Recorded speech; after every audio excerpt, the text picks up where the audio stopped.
In 2016, I had the pleasure of being in a play at Eastern Michigan called The Piano Lesson. It was their main stage play for the February section of 2016, and I played the character Doker Charles. And I remember going to the library every other day. Shout out to Highland Library. Just shout out to Eastern Michigan as a whole. Shout out to everybody that I know from Michigan, from Detroit. Love y'all. Anyway, I would go to the Highland Library every day, if not every other day, and I would go and I would look at their microfilms of the Pittsburgh Courier, of the Chicago Defender, and these were black newspapers from the time period. And I could read microfilms from the mid 1940s all the way back to like the early 1910s. And the play, The Piano Lesson, if you don't know, is set in Pittsburgh in the 1930s.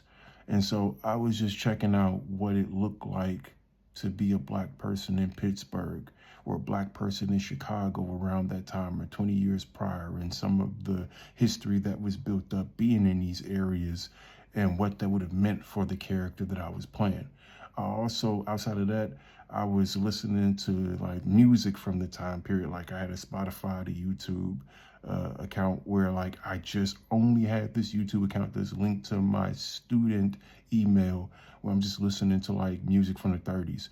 I was looking up just a lot of other things in the library based on like the black subculture movements of the era of the time. And I even found like this book by a person who was taking pictures of the Hill District, which is in Pittsburgh, or was the black community of Pittsburgh for the longest amount of time, and where a lot of August Wilson's plays were set.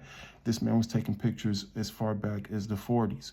I mean, I didn't get a lot on the 30s from this guy's photos or his photo album, but I was able to pick up enough to where I was just like, yo, maybe 6, 7 years prior, it would have felt like this. And I really let that drive home the mindset of the character that I was playing, Doker.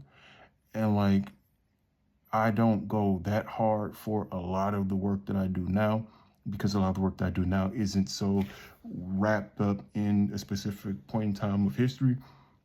But like in any role that I get, I'm looking at what the time period is, what the subculture is, what the context of the subculture is, what